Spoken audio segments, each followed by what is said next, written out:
तो भारत से ऑस्ट्रेलिया तक मोदी मैजिक छाया हुआ है, लेकिन इससे पहले प्रधानमंत्री नरेंद्र मोदी और ऑस्ट्रेलिया के प्रधानमंत्री के बीच में जो बायलैटरल टॉक्स हुई, जो समझौते हुए, उनके विषय में भी हम आपको बताएं।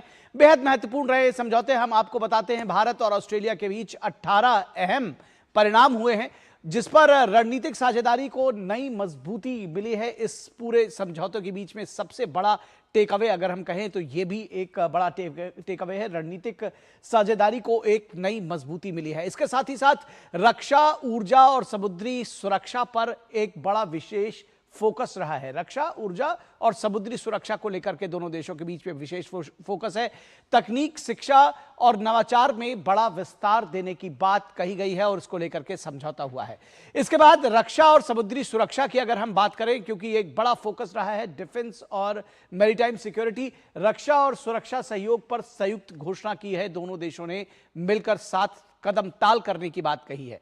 समुद्री सुरक्षा सहयोग का एक नया रोड मैप भी बनाया गया है। यह भी एक बड़ा टेक अवे रहा है। समुद्री सुरक्षा सहयोग पर एक रोड मैप तैयार किया गया है और यह किस तरह से आगे चलना है, कहां तक आगे जाना है, उसके लिए एक तैयारी की गई है। साथ ही साथ तटरक्षक बलों के बीच समझौतों पर भी एक बड़ा फोकस रहा है और इसको लेकर के समझौते किए गए हैं, एमओयूज साइन हुए हैं।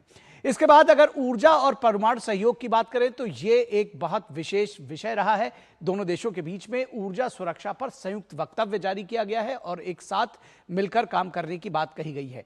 सिविल न्यूक्लियर समझौते को गति देने पर भी बात हुई है और इसको और आगे तीव्र गति से एक समयबद्ध तरीके से, चरणबद्ध तरीके से आगे बढ़ाने की बात हुई है।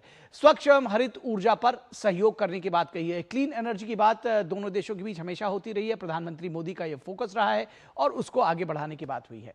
अब बात करें तकनीक और साइबर साझेदारी की, तो साइबर सुरक्षा में सहयोग की बात को आगे बढ़ाया गया है। एमओयू साइन किया गया है। साइबर सुरक्षा में सहयोग को आगे बढ़ाया जाएगा। साथ ही साथ क्रिटिकल टेक्नोलॉजी और सप्लाई चेन पर भी साझेदारी हुई है।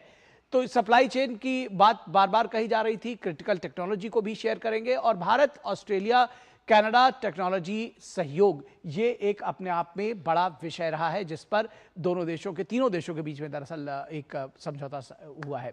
और क्रिटिकल मिनरल्स और माइनिंग की भी बात अगर हम करें तो, क्योंकि सबसे बड़ा फोकस इस दौरे के दौरान उसको बताया जा रहा था, माइनिंग सेंटर ऑफ एक्सीलेंस स्थापित होगा और इसके साथ ही साथ जियो साइंस ऑस्ट्रेलिया और जीएसआई के बीच में समझौता हुआ है।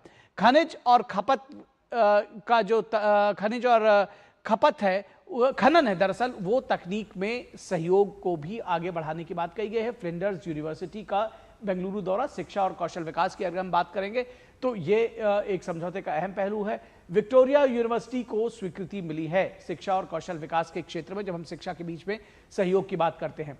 कौशल विकास और व्यावसायिक प्रशिक्षण पर सहयोग को आगे बढ़ाने पर समझौता हुआ है। इसके साथ ही साथ विज्ञान, संस्कृति और विरासत की बात अगर हम करें तो CSIR और मेलबर्न विश्वविद्यालय के बीच में सहयोग को आगे बढ़ाने की बात कही गई है। ट्रेडिशनल नॉलेज डिजिटल लाइब्रेरी समझौता हुआ है। विज्ञान, संस्कृति और विरासत के क्षेत्र में इसको एक बेहद अहम कदम माना जा रहा है।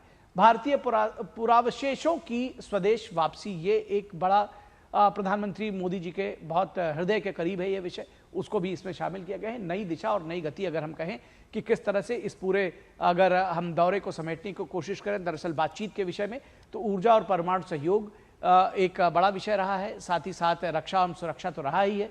तकनीक और साइबर सुरक्षा एक अहम टेक अवे रहा है। साथ ही साथ शिक्षा एवं कौशल विकास एक बड़ा टेक अवे रहा है इस दौरे के दौरान। क्रिटिकल मिनरल्स और नवाचार एक बड़ा टेक अवे रहा है इस पूरे दौरे में। तो ये जो लास्ट में हम आपको दिखाया, ये क्या बड़े टेक अवेज रहे हैं, ये हमने बताया। तो बेहद महत्वपूर्ण रहा है दोनों देशों के बीच के ये साझेदारी, उसको और आगे ले जाने पर सहमति हुई है।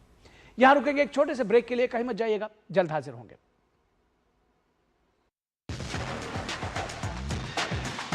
दिन भर